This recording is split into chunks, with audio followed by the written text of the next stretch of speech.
வெற்றி வாழ்வு வாழ வாழ்க்கையில் தெரிந்து கொள்ள வேண்டியது. கலந்துரையாடலும் தர்க்கமும்.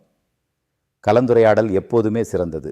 தர்க்கம் செய்தால் யார் சரியானவர் என்று கண்டுபிடிக்கவும், கலந்துரையாடலில் எது சரியானது என்று கண்டுகொள்ளவும் முடியும். கலந்துரையாடல். கலந்துரையாடலில் தெரியாதது தெரிய வரும், தெரிந்ததை மற்றவர்களுக்கு சொல்லலாம். ஆக இது ஒரு அறிவு சார்ந்த உரையாடல். இதற்கு நோக்கம் ஒன்று இருக்க வேண்டும்.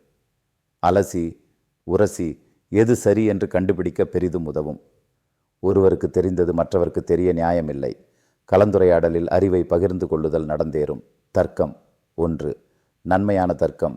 இந்த நிகழ்ச்சியில் மாறி மாறி தர்க்கம் செய்து முடிவில் ஒன்றுக்கொன்று விரோதம் இல்லாமல் நன்மையாக முடியும். தர்க்கம் செய்வதின் முடிவில் நன்மையான தீர்மானம் ஏற்படும். தர்க்கம் செய்பவர்கள் விரோத பாவம் இல்லாமல் இருப்பார்கள்.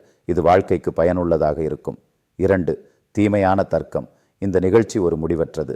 மாறி மாறி விட்டு கொடுக்காமல் தர்க்கம் செய்து விரோத பாவம் உருவாகி பிரச்சனை அதிகமாகி விளைவுகளும் பிரதிபலன்களும் மிகவும் கடுமையாக இருக்கும்.